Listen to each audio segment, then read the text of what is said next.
Hi guys, welcome back to my YouTube channel. Just a really quick request: if you're enjoying the content and you'd like to see more, please do me a big favor and pop a like on this video, hit subscribe and turn on notifications for when I next upload. Now what I'm going to be going over today is just basic support and resistance, probably the bane of most traders' life. I know there's a lot of information out there in terms of how do we draw it, where do we put our support, where do we put our resistance.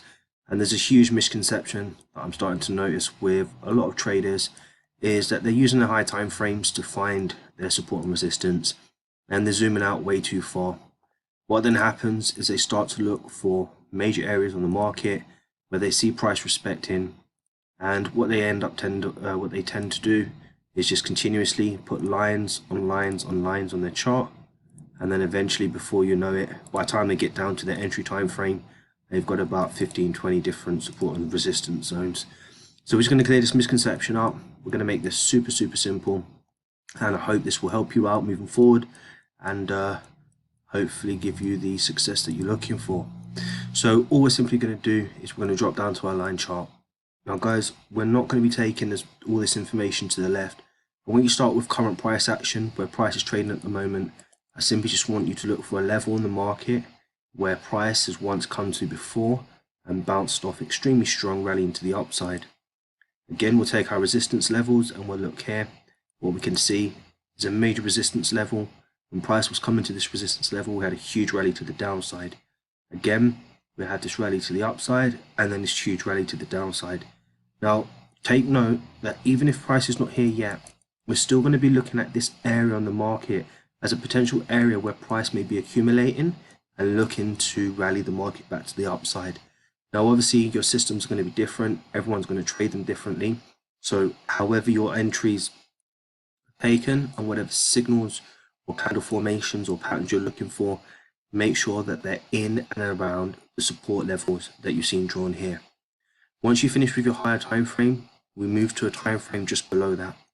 Now what we're focusing on is the range, which is up here at 33.22, and our support down here, which is at 30.16.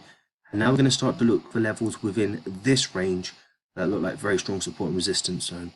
So now we're not going to be taking too much information from the left.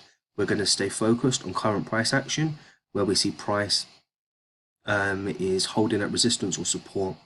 Now looking slightly to left on this, we have an area on the market where price found resistance. Again, as I said, it doesn't need to come exactly to it for price to rally off. But we see resistance, we see resistance, and we see resistance. Again, we'll come up here and we'll take a look at this information just slightly to the left, and we'll take into account all this information here. And what we can see is support, support, continued support, and resistance at this level.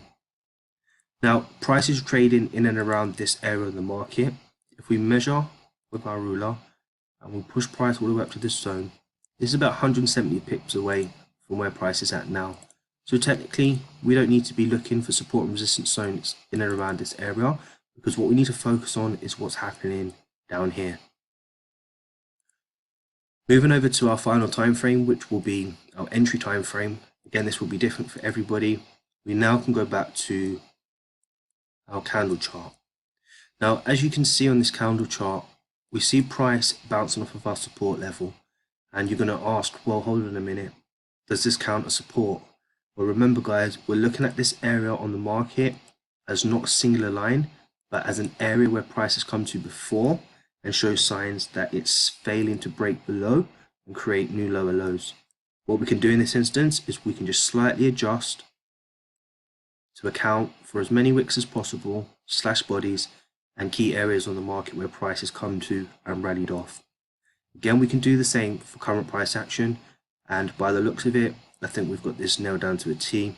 Strong resistance and continued strong resistance, so we can move this up here. Okay, now looking back at previous price action, let's go back to our 4-hourly time frame. Let's use our replay button and let's go back as far as 5 days ago. Okay, now once we've drawn this resistance in, you can see guys how we're accounting for these wicks here. We're accounting for this price action, this price action, and this price action. What we're waiting for in this market structure is for price to either push back to the downside, show signs of exhaustion, and look to see this market rally back to the upside. And if this doesn't happen, then we're just simply looking for price to come back to this resistance, show signs of exhaustion, and then rally back to the downside. Now notice the support and resistance levels are very, very smooth. We're not taking into account too much information up here. It's only going to be relevant if price pops and breaks to the upside and shows clear signs of bullish momentum. And again, for our structural levels below, we're only going to be looking for a break of the structure and then make a decision where we're going to look for potential targets. Now, I want you to notice within this range, from where price is at support to resistance is 129 pips. And most people on average, let's just say for argument's sake, are using around 15 to 30 pip stop losses. If you're going for a 1 to 3 risk to reward ratio, you definitely have enough range here to look to enter this market. All you're patiently doing, guys, is waiting for price to come back to your resistance levels and show signs of struggle. Now, if you're not comfortable, confident with the signals that you get that are being given to you, then you simply just wait and be more patient for price to give you more evidence, i.e. in this instance, of rejection at and in around the key level. Once you have this evidence on the market, clearly you're not going to be entering with a huge stop loss like this, but you'll be focusing on trying to make sure you get in with the momentum of this market. And we see here strong bearish pressure. Now, this is not about being right every single time. This is about repeating the process over and over again.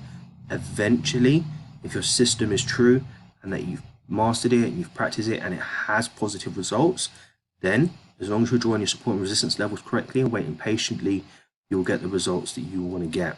Now, in an instance like this, this is how price is finished for the day. And clearly, you just be waiting for more evidence to see now if this market is going to continue to rally to the downside. So very simple. This is how I draw my support and resistance.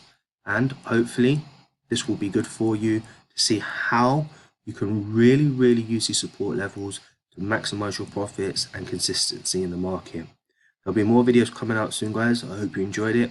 And once again, if you did, please leave us a like, subscribe, and turn on those notifications for future videos. Take care for now.